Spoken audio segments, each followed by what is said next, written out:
you a serious chocolate lover? And when I say serious, I mean serious. Like you can't get through a single day without at least a little bit of chocolate. Well, then you've come to the right place. Hi, I'm Carolyn from All Day I Dream About Food, and today we're making keto dark chocolate almond bark. This is actually a recipe I created back in 2013 after my husband fell in love with some sea salt dark chocolate almonds. Those weren't sugar-free, so I decided to fight fire with fire by creating my own version. The first thing we need to do is prep our almonds. This has that salty sweet thing going on, so we're going to coat them with sweetener and with some salt.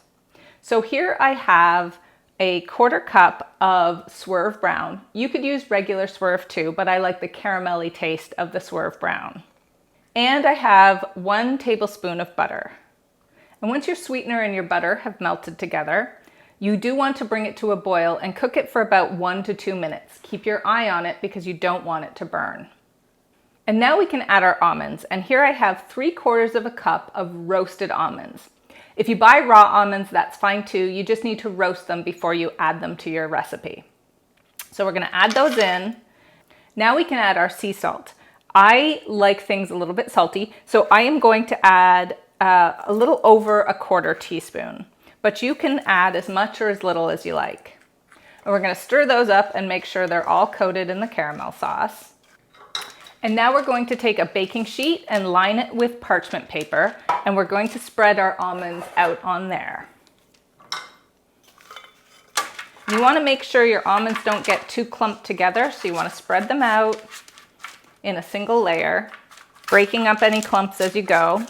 But you can always do this a little later too when they're ready to go in the chocolate. So now we're going to set about making the chocolate bark. You could always use a store-bought sugar-free chocolate like Lily's or Chalk Zero, but I'm going to show you how to make the chocolate from scratch. So the first thing we need is cocoa butter, and I have 2 ounces here. We'll put that in, and then we're going to take some unsweetened chocolate, and this is 1 1/4 ounces. And when you're working with something as finicky as chocolate, you always want to melt it very gently. So you can see here I have a heat-proof bowl set over a pan of barely simmering water. This allows the gentle heat to melt the chocolate and it's less likely to seize. So we're just gonna stir these until they're completely melted. And of course, since this is unsweetened chocolate here, it's going to be very, very bitter at this point. So we need to add some sweetener.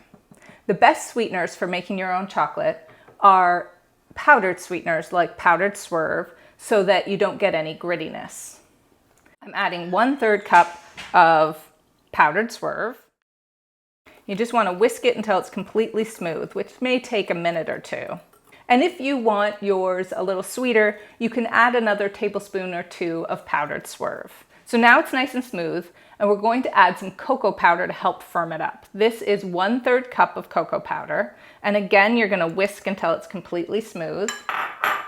This is gonna help thicken your chocolate so that it doesn't run everywhere when you pour it out for the chocolate bark.